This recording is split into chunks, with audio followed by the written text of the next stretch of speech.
Tout d'abord, merci pour l'invitation. Et à travers vous, je salue bien entendu tous les Marocains. Je pense que le secteur a vécu la crise comme tous les secteurs. La crise sanitaire a impacté le secteur à plusieurs niveaux. Tout d'abord, comme vous savez, notre secteur est très transverse. Et il va bien entendu de la planification territoriale en passant par des programmes concernant l'habitat et aussi tout ce qui est promotion immobilière. Donc, bien entendu, avec la crise et l'arrêt de la mobilité, les chantiers ont été en arrêt à hauteur de 90%. Nos programmes aussi concernant l'habitat insalubre et aussi les programmes de mise à niveau ont été en arrêt. Et tout ça, ça a impacté bien sûr les secteurs qui travaillent bien sûr en parallèle avec ce secteur, rien que pour rappeler que le secteur de la promotion immobilière a un effet d'entraînement très important sur les autres secteurs. Il produit 12% du PIB, il fait travailler 1 million de main-d'œuvre. Donc l'arrêt de ce secteur de la construction a certainement eu des impacts sur l'écosystème et aussi sur un certain nombre d'autres secteurs industriels. 80% du secteur industriel travaille aussi, a un lien direct avec le secteur de la promotion immobilière. Pendant la crise, on a eu une très grande mobilisation, que ce soit en interne, à travers nos cadres, et aussi avec tout l'écosystème, parce que en fait, la gestion de cette crise a été principalement basée sur la mobilisation dans un esprit de solidarité tel que ça a été lancé par Sa Majesté le roi Mohammed VI, que Dieu l'assiste, et aussi à travers l'engagement de tous pour sortir de cette crise avec un minimum d'impact, que ce soit social ou économique. Et donc, je disais que pendant la crise, toute la chaîne de valeur était mobilisée. On a fait des pactes de solidarité avec l'écosystème qui comportent aussi bien les professionnels du secteur de la promotion immobilière, qui comportent aussi les architectes, les bureaux d'études, les notaires, et tout le monde a été engagé pour sortir avec un minimum d'impact. Et sortir avec un minimum d'impact sous-entend aussi être dans l'action. Donc tout le monde a été dans l'action pour ne pas arrêter complètement le secteur. Tout le monde a été dans l'action pour définir les solutions les plus appropriées, les plus adaptées à cette conjoncture qu'on n'a jamais vécue. Et donc il fallait qu'on soit dans un esprit de solidarité, mais aussi d'innovation, à travers un certain nombre de mécanismes qu'on a mis en place avec l'écosystème et qui ont aujourd'hui montré leurs preuves. Alhamdulillah. Je pense que les indicateurs aujourd'hui prouvent que c'est un des secteurs qui a une résilience importante. C'est un secteur où les indicateurs sont aujourd'hui à la hausse, c'est-à-dire que la réaction et les réponses du secteur à travers un certain nombre de mesures et de procédures, nouvelles procédures qu'on a mis en place, a permis de relancer et de l'inscrire dans la relance telle que, bien entendu, aspirée par Sa Majesté, que Dieu l'assiste. Et pour ne citer que quelques indicateurs, aujourd'hui, la production de ciment, elle est à 1,1 million de tonnes, alors qu'en phase, on est en période normale, elle était de 1,2. Donc déjà, on est vraiment en phase de relance proprement dite. Les transactions immobilières, on est bon, on est peut-être à moins 15%. Aussi, on a une demande importante sur les crédits pour l'acquisition des logements, que ce soit Fogarim, Fogaloge. On a dépassé un nombre de crédits demandés en Fogarim et Fogaloge les statistiques qui étaient avant, les indicateurs qui étaient avant. On est à plus et pas à moins en termes d'indicateurs.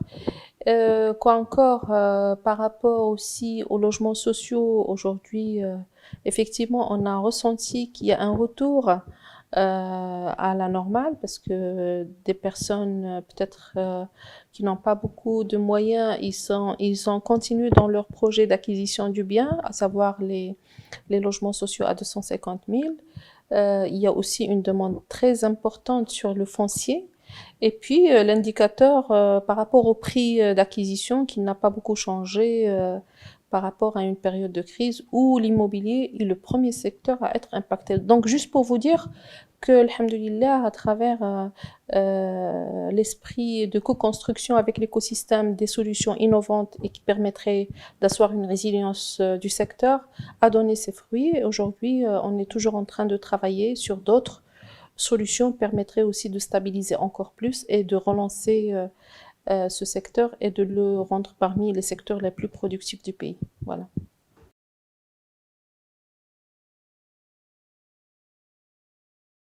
En fait, effectivement, il y a un travail de proximité qui est fait.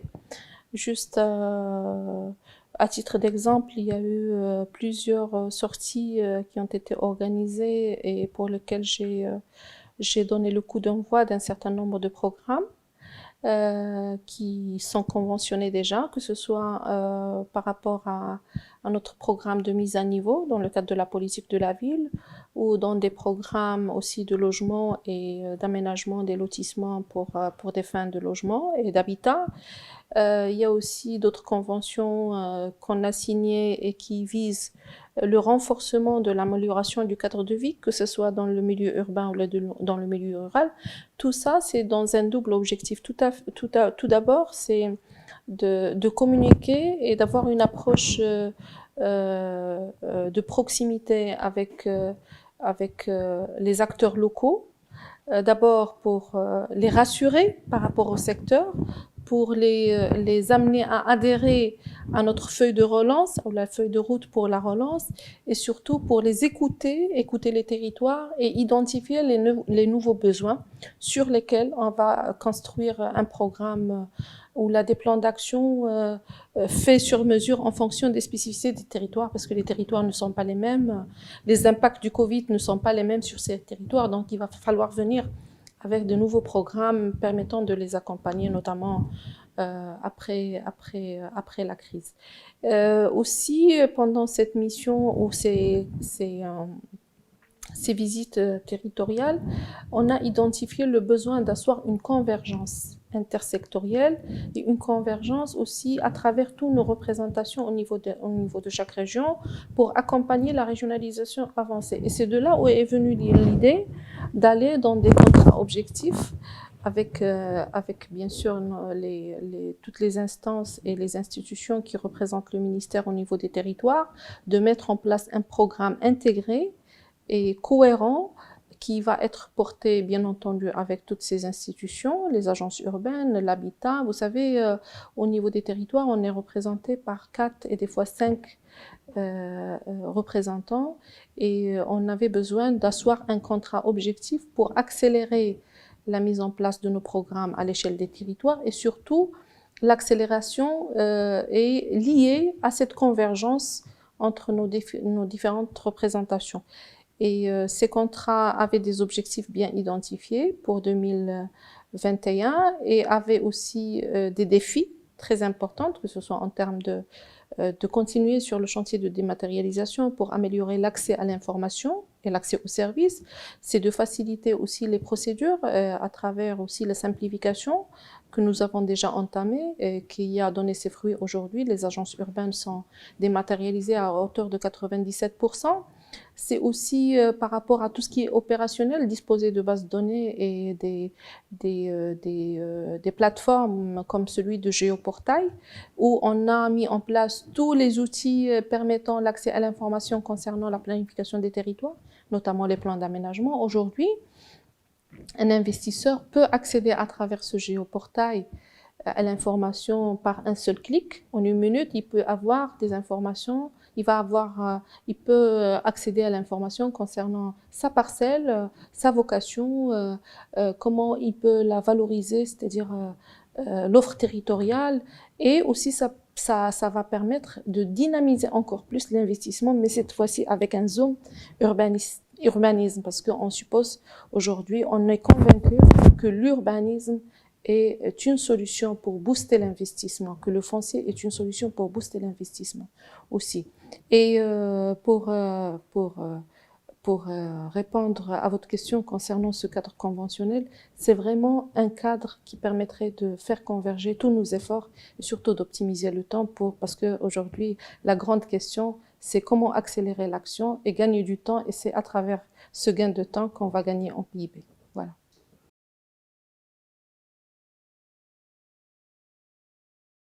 En fait, la grande question qui se pose aujourd'hui, c'est comment faire de cette crise une opportunité pour l'investissement, une opportunité aussi pour gagner en points, bien sûr, sur le plan économique, et surtout, je pense, une opportunité pour revoir nos modes de consommation, nos modes de production à travers un changement de paradigme. Et en s'inscrivant dans cet état d'esprit au niveau du ministère, on a monté toute une stratégie et un plan d'action pour pouvoir répondre à ces 3 défis. Et le premier défi, c'est comment améliorer le cadre de vie. Et un cadre de vie, c'est pas uniquement un cadre bâti, ni un quartier éclairé. C'est un système de vie. Aujourd'hui, on sait que le logement on a ressenti de nouvelles demandes par rapport au logement, qui aujourd'hui constitue pas uniquement un milieu où on vit 2 heures et on dort peut-être 5 ou 6 heures, mais c'est aussi un lieu où on travaille, un lieu où nos enfants sont éduqués, un lieu où on reste peut-être plus d'heures qu'avant. Et donc, cette idée de penser à un nouveau cadre de vie ou un nouveau logement, ça va de soi que ça interpelle la qualité du logement, la superficie, la densité. Aujourd'hui, dans les villes qui étaient le plus impactées, 90% des cas Covid sont apparus dans des villes, des métropoles où la densité est très importante. Donc, repenser aussi ces villes à travers un certain nombre d'axes. Et aujourd'hui, on est en partenariat avec UN Habitat pour mettre en place un nouveau concept de ville où il fait bon de vivre, et où on a accès à un certain nombre d'équipements importants permettant l'intégration de la population et surtout l'intégration de la femme et de l'enfant. Ça, c'est le premier point. Le deuxième point, sur le plan qualitatif, on est en train de travailler sur un cadre légal pour renforcer la normalisation de la construction à travers le code de construction. On a besoin aussi d'améliorer la crédibilité et de rendre en fait confiance aux citoyens sur un certain nombre de produits, notamment en termes de logement. Donc on travaille sur un cadre normatif aussi par rapport à ça, pour améliorer la qualité. Et par rapport à nos programmes de logement, bien sûr, sociaux ou logements aidés, on est en train de réfléchir à de nouveaux concepts permettant d'élargir la cible, parce qu'on a besoin aussi de faire profiter de ces logements une nouvelle cible qui est le jeune homme et la jeune femme. On a besoin aussi que ça soit adapté aux spécificités territoriales. On ne peut pas construire à Casa comme ce qu'on va construire je pense à Rachidia ou ailleurs. On a besoin aussi d'améliorer l'accessibilité à ces logements à travers l'implication d'autres secteurs, puisqu'on n'est pas le seul aussi à gérer les bâtiments, tels que les banques, les assureurs, les assurances, etc. On a besoin à ce qu'ils soient impliqués pour qu'on améliore l'accès au logement. Et on travaille aussi sur d'autres programmes qui permettraient non seulement d'améliorer le cadre de vie au niveau de l'urbain, mais aussi de lutter contre les disparités qui existent aujourd'hui entre la ville, le périurbain et le rural. On a aujourd'hui besoin de sédentariser la population rurale, de gérer les dynamiques qui sont créées parce que c'est en anticipant ces dynamiques, notamment après la crise, qu'on va minimiser les fléaux qu'on voit aujourd'hui, notamment au niveau du périurbain, à travers l'apparition de l'insalubre en termes de logement, etc.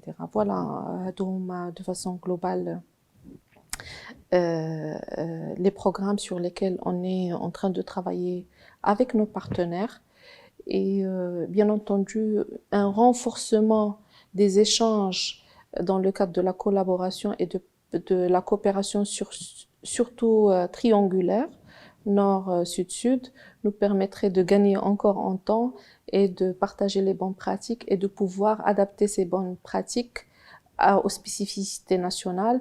Et aujourd'hui, on a mené beaucoup de débats. Pratiquement, on a fait intervenir 6000 intervenants pendant le mois de urbain pour discuter et des impacts liés au Covid et des solutions adaptées qui permettraient d'améliorer et la ville et notre cadre de vie, à savoir, bien entendu, la ville et son voisinage. Voilà.